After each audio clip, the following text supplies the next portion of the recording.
Three types of things I've quit doing since I retired. You've heard that saying, in retirement, I'll do only what I want to do, when I want to do it, and with whom I want to do it. You know, that's a great saying. It really is. It sums a lot of things up. I'm going to talk about that today and tell you some of the things I quit doing in retirement. And I'm going to kind of fashion it after that saying. So the first thing we're going to talk about is what types of things I no longer want to do in retirement. And I would just say, I have been retired 10 years plus, so this may not apply if you're just newly retired. You may not have learned these lessons yet, or you may learn different lessons, I don't know. But one of the things I've learned is don't live in the future. So you're retired, you scrimped your whole life, you lived below your means, you saved, you got educated, you advanced your career, you raised your children. All of that is looking to the future. And we certainly did that. My wife and I did.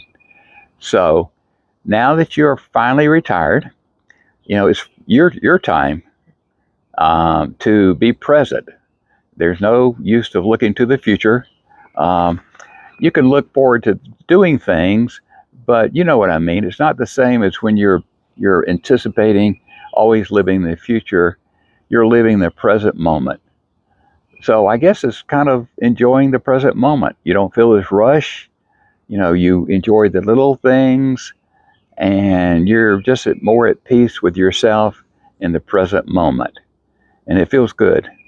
Another thing is I don't want to be pressured into doing anything. I'm retired. I'm 77 years old. I'm an adult. I don't need to be pressured into anything.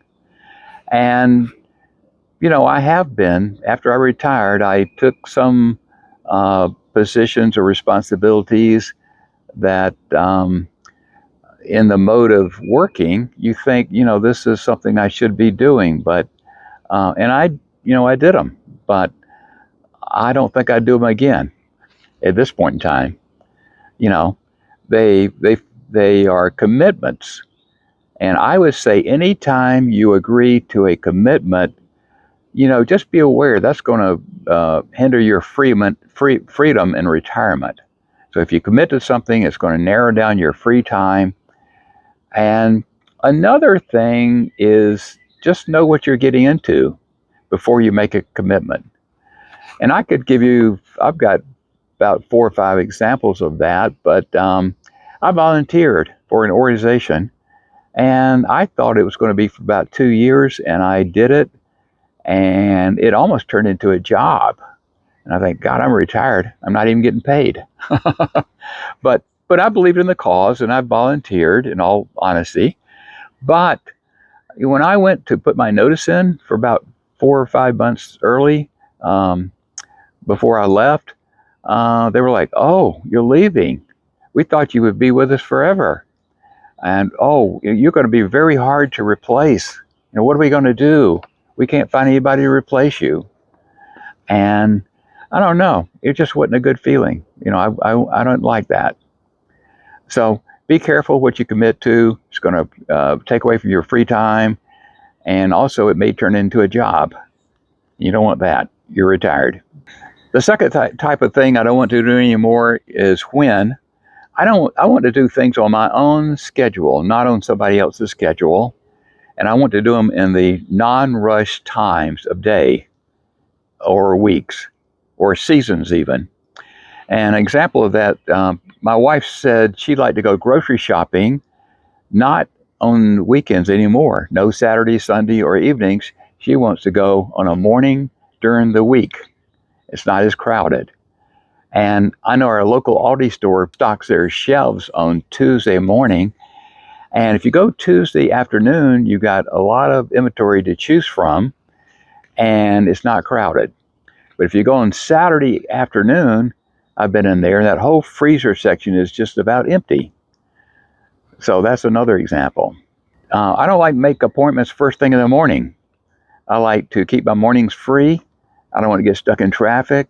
So if I have to go to the doctor rather than 8 o'clock, I want to go at 10, 10:30, or 11. Even scheduling vacations. Of course, you can do this anytime, not just when you're retired. But I like to schedule vacations when school is not out. So that would be going to the beach in middle of April.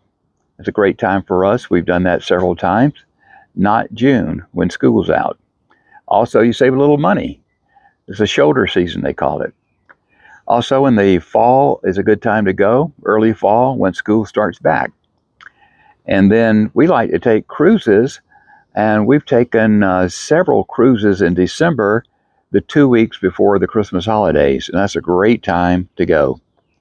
So do it on your own schedule, not somebody else's schedule. Don't do things during busy times. And you've heard me say this before, eating out in restaurants. We don't like to go out on the weekends to eat dinner. We'd rather go during the week.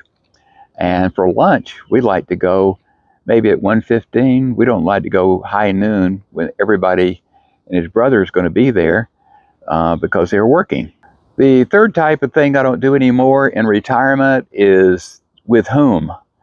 Negative or difficult people you run into all your life, they never go away. But when you're working, you know what I'm talking about. You have to deal with them, and that's just not pleasant.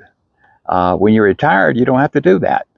You will run into negative and difficult people, believe me, but you can just smile and keep moving and kind of avoid them as much as possible. I don't like to dine with big groups of people anymore. I first noticed that on the cruise ship. We had tables of 10 people, and we used to do that, but I don't know, it's kind of hard to hear people, and you can't talk to people like you can at a smaller table. And I noticed here in my community going out with our street, we went out New Year's Eve, 20 people, $100 a person, and they put us in a small room. They put us on the end. The guy next to me had a hearing aid. We could hardly talk. It was so loud in that room, slow service. I said, what am I doing this for? I'll never do this again. Even with friends going out, when you get like 8 people, that's just too many people. That's too many people. So when you're working, you got your career to think about. You got all the networking to think about. You got the required courses. You got your conventions. You got your certifications and all that stuff. So you don't have to worry about that anymore. And that's a good thing. A lot of people don't go out of their way to socialize in retirement. I found that out through the comments on a lot of my videos.